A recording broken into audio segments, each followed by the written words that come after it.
Je me suis rendu compte au tout début, la première fois que j'ai mis un tablier, que j'avais tout à apprendre en fait. Moi j'avais appris un peu de menuiserie avec mon père. Dans ma famille, il y avait de bons artisans et quand j'étais petit, j'étais déjà très impressionné et très influencé par ça.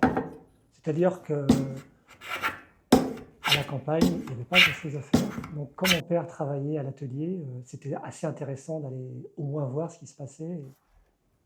Une de mes sœurs m'a offert une guitare quand j'avais 13 ans. Donc, mais déjà un peu avant, euh, j'ai commencé à faire un peu de musique. Bon, la première fois que j'ai vu un violon, la première fois que j'ai vu une guitare, je ressentais quelque chose.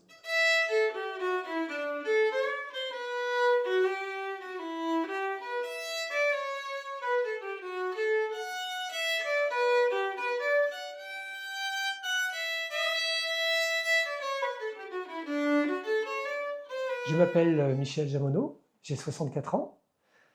Je fais des archets depuis l'âge de 16 ans.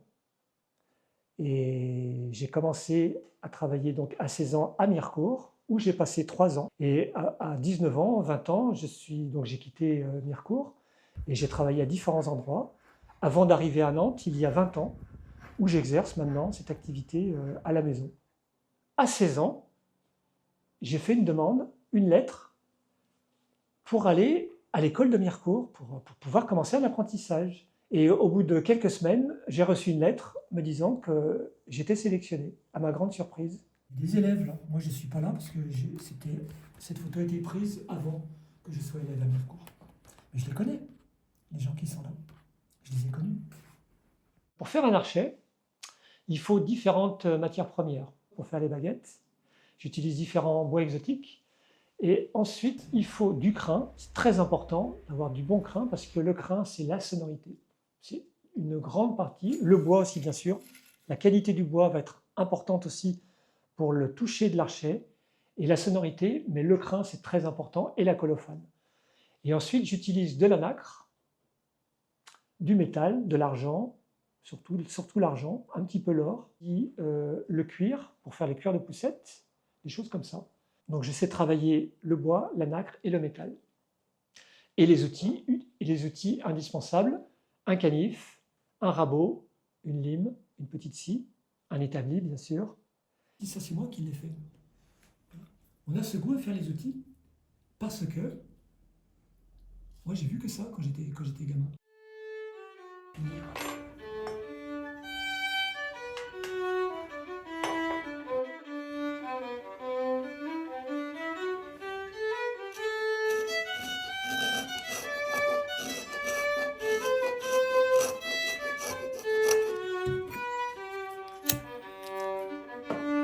Alors on va attendre 2 minutes que la flamme soit bien stabilisée, que la mèche soit bien imprégnée d'alcool. La flamme sera bien stable.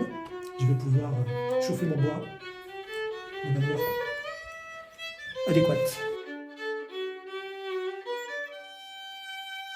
Mon métier, à mon avis, comme beaucoup de métiers, est un métier parfaitement, ce qu'on appelle parfaitement inutile.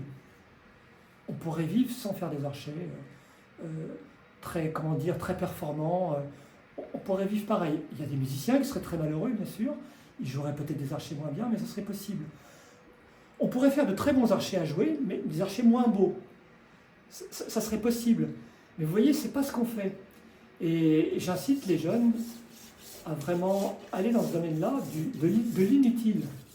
Pourquoi? Parce que, en fait, l'inutile, c'est ce qui me plaît dans le métier, je crois. Je ne sais pas comment expliquer ça, mais c'est... En fait, dans mon travail, tout est essentiel. Chaque objet a un sens, une utilité, sert à quelque chose. C'est la construction d'une vie entière, en fait. Et ma vie tourne autour... Une partie de ma vie tourne autour du métier d'archetier. Et donc, je souhaite à des jeunes, dans un autre métier, hein, ne faites pas des archets, faites autre chose, ou faites des archets si vous voulez, mais que votre vie ait un sens à travers un métier que vous aurez envie de faire, qui deviendra peut-être une passion.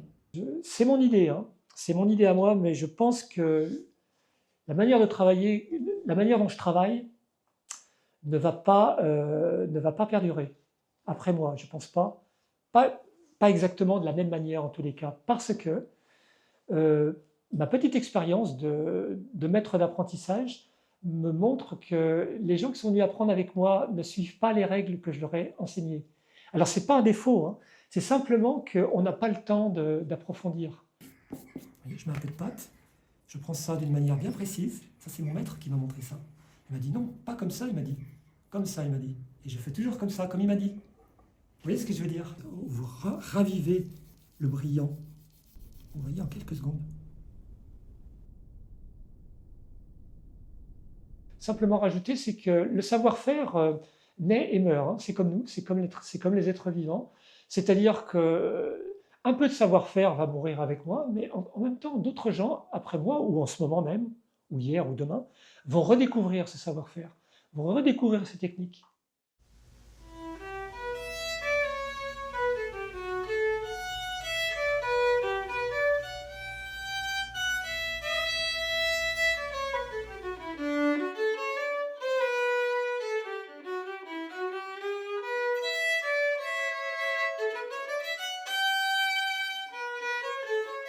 Quand on a de la belle matière, qu'on fait un bel archet, qu'en plus un musicien va le jouer, il va aimer l'archet, qu'est-ce que vous avez après envie? C'est de se faire un autre archet pour un autre musicien.